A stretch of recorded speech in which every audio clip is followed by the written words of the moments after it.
ಎಲ್ಲರಿಗೂ ನಮಸ್ಕಾರ ಸ್ನೇಹಿತರೆ, ನಮ್ಮ ಚಾನಲ್ಗೆ ಸ್ವಾಗತ. ಇವತ್ತಿನ ಈ ವಿಡಿಯೋದಲ್ಲಿ ಶ್ರೀ ಗುರು ರಾಘವೇಂದ್ರ ಸ್ವಾಮಿಗಳ ಆರಾಧನಾ ಮಹೋತ್ಸವ ದಿನದಂದು ಇಷ್ಟಾರ್ಥ ಸಿದ್ಧಿಗಾಗಿ ಮನೆಯಲ್ಲಿ ಸರಳವಾಗಿ ಸಂಕಲ್ಪ ಪೂಜೆ ಅಥವಾ ಕಾಯಿ ಸಂಕಲ್ಪ ಮಾಡುವ ಸಂಪೂರ್ಣ ಪೂಜಾ ವಿಧಾನವನ್ನು ತಿಳಿದುಕೊಳ್ಳೋಣ ಸ್ನೇಹಿತರೆ, ಮಂತ್ರಾಲಯ ಶ್ರೀ ಕ್ಷೇತ್ರದಲ್ಲಿ ಈ ಬಾರಿಯ ಮಹೋತ್ಸವವು ಆಗಸ್ಟ್ 27ರಿಂದ ಸೆಪ್ಟೆಂಬರ್ 2ರವರೆಗೆ ನಡೆಯುತ್ತದೆ.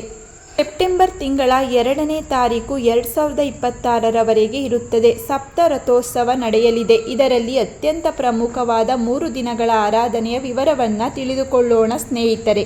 ಆಗಸ್ಟ್ 29ನೇ ತಾರೀಕು 2026ರಂದು ಶನಿವಾರ ಪೂರ್ವಾರಾಧನೆ. ಆಗಸ್ಟ್ 30ನೇ ತಾರೀಕು 2026 ರವಿವಾರದಂದು ಮಧ್ಯಾರಾಧನೆ.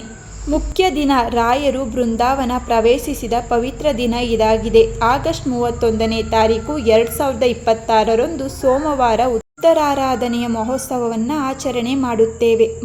ರಾಯರನ್ನು ಕಲಿಯುಗದ ಕಲ್ಪವೃಕ್ಷ ಎಂದು ಕರೆಯಲಾಗುತ್ತದೆ. ಈ ದಿನ ಮಾಡುವ ಸಂಕಲ್ಪಕ್ಕೆ ವಿಶೇಷ ಶಕ್ತಿ ಇರುತ್ತದೆ. ಆರಾಧನಾ ಮಹೋತ್ಸವವನ್ನು ಆಚರಣೆ ಮಾಡಲು ಪೂಜೆಯ ಪೂರ್ವ ಸಿದ್ಧತೆಗಳು. ದೇಹ ಮತ್ತು ಮನೆ ಶುದ್ಧಿಯಾಗಿರಬೇಕು. ಆರಾಧನೆಯ ದಿನದಂದು ಮುಂಜಾನೆ ಬೇಗ ಎದ್ದು ಸ್ನಾನವನ್ನು ಮಾಡಿ ಮಡಿ ಬಟ್ಟೆಯನ್ನು ಧರಿಸಬೇಕು. ದೇವರ ಕೋಣೆ ಹಾಗೂ ರಾಯರ ಫೋಟೋ ಅಥವಾ ವಿಗ್ರಹವನ್ನು ಗಂಗಾಜಲ ಅಥವಾ ಶುದ್ಧ ನೀರಿನಿಂದ ಸ್ವಚ್ಛಗೊಳಿಸಿ. ರಾಯರ ಪೂಜೆ ಮಾಡುವಾಗ ಹಣೆ ಹಾಗೂ ದೇಹದ ಇತರ ಭಾಗಗಳ ಮೇಲೆ ಕಡ್ಡಾಯವಾಗಿ ನಾಮ ಧರಿಸಿರಬೇಕು. ಪೂಜಾ ಸಾಮಗ್ರಿಗಳು: ಒಂದು ಜುಟ್ಟುಳ್ಳ ಹಸಿ ತೆಂಗಿನಕಾಯಿ, ಹಳದಿ ಬಟ್ಟೆ ಅಥವಾ ಬಿಳಿ ಬಟ್ಟೆಗೆ ಹಳದಿ ಹಚ್ಚಿದ್ದು, ತುಳಸಿ ದಳ, ಹೂವುಗಳು, ಅಕ್ಷತೆ, ನಾಣ್ಯ ಹಾಗೂ ರಾಯರಿಗೆ ಪ್ರಿಯವಾದ ನೈವೇದ್ಯ ಹಾಲು, ಹಣ್ಣು ಅಥವಾ ಕೇಸರಿ ಬಾತ್. ಆರಾಧನಾ ಮಹೋತ್ಸವದ ದಿನ ಇಷ್ಟಾರ್ಥ ಸಿದ್ಧಿ ಸಂಕಲ್ಪ ಮಾಡುವ ವಿಧಾನ ಹಂತ ಹಂತವಾಗಿ ತಿಳಿದುಕೊಳ್ಳೋಣ ಸ್ನೇಹಿತರೆ. ಮೊದಲಿಗೆ ಗಣೇಶ ಮತ್ತು ಮನೆಯ ದೇವರ ಪ್ರಾರ್ಥನೆಯನ್ನು ಮಾಡಿಕೊಳ್ಳಬೇಕು. ಯಾವುದೇ ಪೂಜೆಗೆ ಮೊದಲು ವಿಘ್ನ ನಿವಾರಕ ಗಣೇಶ ಹಾಗೂ ನಿಮ್ಮ ಮನೆಯ ದೇವರನ್ನು ನೆನೆದು ಪ್ರಾರ್ಥನೆ ಮಾಡಿಕೊಳ್ಳಿ. ಸಂಕಲ್ಪದ ಚೀಟಿ: ನಿಮ್ಮ ಮನಸ್ಸಿನ ಕರಾರುವಕ್ಕಾದ ಕೋರಿಕೆ, ಉದಾಹರಣೆಗೆ ಆರೋಗ್ಯ, ಉದ್ಯೋಗ, ಮದುವೆ ಇತ್ಯಾದಿ ಏನೇ ಇದ್ದರೂ ಅದನ್ನು ಒಂದು ಸಣ್ಣ ಚೀಟಿ, ಬಿಳಿ ಚೀಟಿಯಲ್ಲಿ ಬರೆದು ಪೂಜೆ ಮಾಡುವ ಸ್ಥಳದಲ್ಲಿ ಇಟ್ಟುಕೊಳ್ಳಿ. ಉಡುಪು ಕಟ್ಟುವುದು: ಕಾಯಿ ಸಂಕಲ್ಪ ಕಟ್ಟುವುದು. ಒಂದು ಹಳದಿ ಬಟ್ಟೆಯನ್ನು ತೆಗೆದುಕೊಂಡು ಅದರೊಳಗೆ ಸ್ವಲ್ಪ ಅಕ್ಷತೆ, ಒಂದು ನಾಣ್ಯ, 1 ಅಥವಾ 5 ರೂಪಾಯಿ ಕಾಯಿನ್ ಮತ್ತು ನೀವು ಬರೆದ ಸಂಕಲ್ಪದ ಚೀಟಿಯನ್ನು ಇಡಿ. ಅದರ ಜೊತೆ ಒಂದು ತೆಂಗಿನಕಾಯಿಯನ್ನು ಇಟ್ಟು ಬಟ್ಟೆಯನ್ನು 3 ಗಂಟು ಹಾಕಿ ಮುಡಿಪು ಕಟ್ಟಿಟ್ಟುಕೊಳ್ಳಿ. ರಾಯರ ಮುಂದೆ ಪ್ರಾರ್ಥನೆ: ಈ ಸಂಕಲ್ಪದ ಕಾಯಿಯನ್ನು ಕೈಯಲ್ಲಿ ಹಿಡಿದು ರಾಯರ ಫೋಟೋದ ಮುಂದೆ ನಿಂತು, ಶ್ರೀ ಗುರು ರಾಯರೇ, ನನ್ನ ಈ ಇಷ್ಟಾರ್ಥವನ್ನು ಈಡೇರಿಸು. ಇಂದಿನಿಂದ ನಾನು ನಿಮ್ಮ ಸೇವೆಯನ್ನು ಸಂಕಲ್ಪಿಸುತ್ತಿದ್ದೇನೆ ಎಂದು ದೃಢವಾಗಿ ಮನಸ್ಸಿನಲ್ಲಿ ಪ್ರಾರ್ಥಿಸಿ ನಂತರ ಆ ತೆಂಗಿನಕಾಯಿಯನ್ನು ರಾಯರ ಫೋಟೋದ ಮುಂದೆ ಬಲಗಡೆ ಇಡಬೇಕು. ರಾಯರ ಮಂತ್ರ ಜಪ ಮತ್ತು ಪ್ರದಕ್ಷಿಣೆ. ಸಂಕಲ್ಪ ಮಾಡಿದ ನಂತರ ರಾಯರ ಈ ಪ್ರಸಿದ್ಧ ಮಂತ್ರವನ್ನು ಕನಿಷ್ಠ 11, 21 ಅಥವಾ 108 ಬಾರಿ ಭಕ್ತಿಯಿಂದ ಜಪಿಸಬೇಕು. ಪೂಜ್ಯಾಯ ರಾಘವೇಂದ್ರಾಯ ಸತ್ಯಧರ್ಮ ರಥಾಯ ಚ ಭಜತಾಂ ಕಲ್ಪವೃಕ್ಷಾಯ ನಮತಾಂ ಕಾಮಧೇನುವೆ. ಪ್ರದಕ್ಷಿಣೆ: ಮನೆಯಲ್ಲಿ ಸಾಧ್ಯವಾದರೆ ರಾಯರ ಚಿತ್ರಪಟ ಮತ್ತು ಹಚ್ಚಿದ ದೀಪದ ಸುತ್ತ ಕನಿಷ್ಠ 11 ಬಾರಿ ಪ್ರದಕ್ಷಿಣೆ ಹಾಕಿ ನಮಸ್ಕಾರ ಮಾಡಿಕೊಳ್ಳಿ.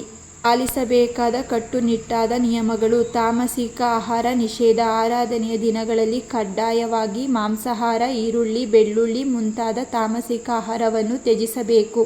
ಬ್ರಹ್ಮಚರ್ಯವನ್ನು ಪಾಲನೆ ಮಾಡಬೇಕು. ಸಂಕಲ್ಪದ ಅವಧಿಯಲ್ಲಿ ಬ್ರಹ್ಮಚರ್ಯವನ್ನು ಕಡ್ಡಾಯವಾಗಿ ಪಾಲಿಸಬೇಕು. ಮನೆಯಲ್ಲಿ ಯಾರಿಗೂ ಮನಸ್ಸು ನೋಯಿಸಬೇಡಿ, ಕೋಪ ಮಾಡಿಕೊಳ್ಳಬೇಡಿ ಮತ್ತು ಸುಳ್ಳು ಹೇಳಬೇಡಿ. ಸಂಕಲ್ಪ ಮತ್ತು ಪೂಜೆಯನ್ನು ಬ್ರಹ್ಮ ಮುಹೂರ್ತದಲ್ಲಿ ಮುಂಜಾನೆ ಮಾಡುವುದು ಅತ್ಯಂತ ಶ್ರೇಷ್ಠ. ರಾಹುಕಾಲದ ಸಮಯದಲ್ಲಿ ಸಂಕಲ್ಪ ಮಾಡಬಾರದು. ಕೋರಿಕೆ ಈಡೇರಿದ ನಂತರ ಏನು ಮಾಡಬೇಕು ಎಂದರೆ, ನಿಮ್ಮ ಇಷ್ಟಾರ್ಥ ಸಿದ್ಧಿಯಾದ ನಂತರ ಅಥವಾ ಸಾಮಾನ್ಯವಾಗಿ 7 ದಿನ, 11 ದಿನ ಇಲ್ಲದೆ ಹೋದರೆ 48 ದಿನಗಳ ನಂತರ ಆ ಸಂಕಲ್ಪದ ಕಾಯಿಯನ್ನು ರಾಯರ ಮಠಕ್ಕೆ ತೆಗೆದುಕೊಂಡು ಹೋಗಿ ಅಲ್ಲಿನ ಅರ್ಚಕರಿಗೆ ನೀಡಿ ಪೂಜೆ ಮಾಡಿಸಬೇಕು. ಆ ಕಾಯಿಯಿಂದ ಸಿಹಿ ನೈವೇದ್ಯ, ಪಾಯಸ ಅಥವಾ ಹಲ್ವಾ ಮಾಡಿ ಮನೆಯವರು ಮತ್ತು ಮುತ್ತೈದೆಯರಿಗೆ ಪ್ರಸಾದವಾಗಿ ಹಂಚಬಹುದು. ಕಲಿಯುಗದ ಕಲ್ಪವೃಕ್ಷ ಕಾಮಧೇನು ಎಂದು ಪ್ರಖ್ಯಾತರಾದ ಶ್ರೀ ಗುರು ರಾಘವೇಂದ್ರ ಸ್ವಾಮಿಗಳ 355ನೇ ಆರಾಧನಾ ಮಹೋತ್ಸವವು 2026ನೇ ಇಸವಿಯಲ್ಲಿ ಆಗಸ್ಟ್ 27ರಿಂದ ಸೆಪ್ಟೆಂಬರ್ 2ರವರೆಗೆ ನಡೆಯುತ್ತದೆ. ಅದರಲ್ಲೂ ವಿಶೇಷವಾಗಿ ಮಂತ್ರಾಲಯದ ಶ್ರೀ ಕ್ಷೇತ್ರ ಸೇರಿದಂತೆ ದೇಶಾದ್ಯಂತ ಎಲ್ಲ ರಾಯರ ಮಠಗಳಲ್ಲಿ ಅತ್ಯಂತ ವೈಭವ ಮತ್ತು ಭಕ್ತಿಯಿಂದ ಈ ಮಹೋತ್ಸವವು ಜರುಗುತ್ತದೆ. ಶ್ರೀ ರಾಘವೇಂದ್ರ ಸ್ವಾಮಿಗಳ ಮಠದ ಪೀಠಾಧಿಪತಿಗಳಾದ ಸ್ವಾಮೀಜಿಗಳಿಂದ ದಿವ್ಯ ನೇತೃತ್ವದಲ್ಲಿ ಮಂತ್ರಾಲಯದಲ್ಲಿ 7 ದಿನಗಳ ಕಾಲ ಸಪ್ತ ರಥೋತ್ಸವವಾಗಿ ಈ ಮಹೋತ್ಸವವನ್ನು ವಿಜೃಂಭಣೆಯಿಂದ ಆಚರಣೆ ಮಾಡುತ್ತೇವೆ. ಆರಾಧನಾ ಮಹೋತ್ಸವದ ಪ್ರಮುಖ 3 ದಿನಗಳ ಪೂಜೆ ಮತ್ತು ದಿನಾಂಕಗಳ ಬಗ್ಗೆ ತಿಳಿಯೋಣ ಸ್ನೇಹಿತರೆ. ಆರಾಧನಾ ಮಹೋತ್ಸವದ ಮುಖ್ಯ ಆರಾಧನಾ ದಿನಾಂಕಗಳು: ಆಗಸ್ಟ್ 29ನೇ ತಾರೀಕು 2026 ಶನಿವಾರ ಪೂರ್ವಾರಾಧನೆಯನ್ನು ಆರಾಧನೆ ಮಾಡುತ್ತೇವೆ. ಇದು ರಾಯರು ಸಜೀವ ಬೃಂದಾವನ ಪ್ರವೇಶಿಸುವ ಇಂದಿನ ದಿನದ ಸ್ಮರಣೆಯಾಗಿದೆ. ಈ ದಿನದಂದು ವಿಶೇಷ ಪೂಜೆಗಳು ಮತ್ತು ಧಾರ್ಮಿಕ ಆಚರಣೆಗಳು ಆರಂಭಗೊಳ್ಳುತ್ತವೆ. ಆಗಸ್ಟ್ 30ನೇ ತಾರೀಕು 2026 ಭಾನುವಾರ ಮಧ್ಯಾರಾಧನೆ. ಇದು ಆರಾಧನಾ ಮಹೋತ್ಸವದ ಅತ್ಯಂತ ಪ್ರಮುಖ ಮತ್ತು ಪವಿತ್ರವಾದ ದಿನವಾಗಿದೆ. ಗುರುರಾಯರು ಸಜೀವ ಬೃಂದಾವನ ಪ್ರವೇಶಿಸಿದ ಮುಖ್ಯ ದಿನ ಇದಾಗಿದೆ. ಅಸಂಖ್ಯಾತ ಭಕ್ತರು ಈ ದಿನ ಗುರುಗಳ ದರ್ಶನ ಪಡೆಯುತ್ತಾರೆ. ಆಗಸ್ಟ್ 31ನೇ ತಾರೀಕು 2026 ಸೋಮವಾರ ಉತ್ತರಾರಾಧನೆ ಸಮಾರೋಪದ ದಿನವಾಗಿದ್ದು ವಿಶೇಷ ರಥೋತ್ಸವ ಹಾಗೂ ಮಹಾ ಅನ್ನ ಸಂತರ್ಪಣೆಗಳು ನೆರವೇರುತ್ತವೆ. ಈ ದಿನದಂದು ರಾಯರ ಮಠದಲ್ಲಿ ನಡೆಯುವ ವಿಶೇಷ ಪೂಜೆಗಳು ಮತ್ತು ಸೇವೆಗಳೆಂದರೆ ಮಂತ್ರಾಲಯದ ಮೂಲ ಕ್ಷೇತ್ರ ಹಾಗೂ ದೇಶಾದ್ಯಂತ ಇರುವ ರಾಯರ ಮಠಗಳಲ್ಲಿ ಈ 3 ದಿನಗಳ ಕಾಲ ಹಗಲಿರುಳು ಸಾಂಸ್ಕೃತಿಕ ಮತ್ತು ಧಾರ್ಮಿಕ ಕಾರ್ಯಕ್ರಮಗಳು ನಡೆಯುತ್ತವೆ. ಈ ದಿನದಂದು ಮಹಾಪಂಚಾಮೃತ ಅಭಿಷೇಕ, ರಾಯರ ಮೂಲ ಬೃಂದಾವನಕ್ಕೆ ಹಾಲು, ಮೊಸರು, ತುಪ್ಪ, ಜೇನುತುಪ್ಪ ಮತ್ತು ಸಕ್ಕರೆಯಿಂದ ವಿಶೇಷ ಅಭಿಷೇಕ ಮಾಡಲಾಗುತ್ತದೆ. ಕನಕಾಭಿಷೇಕ ಮತ್ತು ರಥೋತ್ಸವ: ಸುವರ್ಣ ರಥ, ರಜತ, ಬೆಳ್ಳಿ ರಥ ಮತ್ತು ರತ್ನಗಳಿಂದ ಕೂಡಿದ ರಥಗಳಲ್ಲಿ ರಾಯರ ಉತ್ಸವ ಮೂರ್ತಿಯನ್ನು ಇರಿಸಿ ಮಠದ ಪ್ರಕಾರದಲ್ಲಿ ರಥೋತ್ಸವ ನೆರವೇರಿಸಲಾಗುತ್ತದೆ. ಮಹಾ ಮಂಗಳಾರತಿ ಮತ್ತು ಪ್ರಸಾದ: ರಾಯರಿಗೆ ವಿಶೇಷ ಅಲಂಕಾರಗಳನ್ನು ಮಾಡಿ ಮಹಾ ನೈವೇದ್ಯ ಸಮರ್ಪಿಸಿ ಮಹಾ ಮಂಗಳಾರತಿ ಮಾಡಲಾಗುತ್ತದೆ. ನಂತರ ಭಕ್ತರಿಗೆ ನಿರಂತರವಾಗಿ ಅನ್ನದಾನ, ತೀರ್ಥ ಪ್ರಸಾದ ವಿತರಿಸಲಾಗುತ್ತದೆ.